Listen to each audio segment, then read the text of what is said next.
ભાવનગરમાં અમદાવાદમાં national highway પર મોટી રાત્રિએ કાળઝુકામ બાંધી દેનારી ગમખ્વાત અકસ્માત સર્જાયો છે કે ભાલ પંથકમાં પડી ટોલ નજીકમાં પુરવઠા ઝડપે જોઈ રહેલા કારના હાઈવે પર ઉભેલી ટેન્કર પાછળ ધડાકો ઘૂસી જતા જે કારમાં સવારમાં 3 આશાસ્પદ યુવાનોને ઘટના સ્થળે જ કમકવાટીભર મોત નીપજ્યું છે. અકસ્માત એટલો ભયાનક હતો કે કારનો કચરઘાણ થઈ વળી ગયો છે. મોડી રાત્રે અવરોધને કારણે સર્જાતા અકસ્માત. મળતી માહિતી મુજબ અકસ્માતનો ભાલ પંથકમાં આવેલા 3 નંબર પર ખાડી પાસે મોડી રાત્રે સર્જાયા હતા. કારનો અચાનક ઓવરમાં લેટા અને ભાવનગર અમદાવાદ હાઈવે પરથી પસાર થતી હતી. દરમિયાન રોડની સાઈડમાંથી પટરાઈ જતા અકસ્માતની અવાજમાં એટલો પ્રચંડ હતો કે આસપાસ લોકો તાત્કાલિક ઘટના સ્થળે દોડી આવ્યા હતા. આ કાર મુખ્ય અકસ્માતના કારણે સવાર 3 વ્યક્તિ ગંભીર રીતે ઇજાગ્રસ્ત થવાના કારણે ઘટના સ્થળે પ્રાણ પંખેડા ઉડી ગયા હતા. મૃતકોની ઓળખ નીચે મુજબ થાય: વિરેન્દ્રસિંહ કિરીટી અને સરિયા બળવંતસિંહ અને રણજીતસિંહ અને ચુડાસમા અને ઇબ્બતભાઈ સમાચાર રણોત્સવ મલેકનો સમાવેશ થયો. અકસ્માતની જમા પોલીસે કાફલો દોડતા પહોંચી ત્રણેયમાં મુદ્દે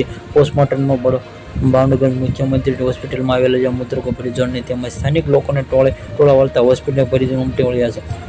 હોસ્પિટલમાં ખાતે ગમખ્વારની ભર્યા મોત માહોલ સર્જાઈ ગયો હતો. સ્વજનોના આંખોથી વાત કરવામાં ગમતી અને પોલીસના મામલે અકસ્માત ગુનો નથી. આગળની પણ કાયદેસરની કાર્યવાહી કરી ધરી છે.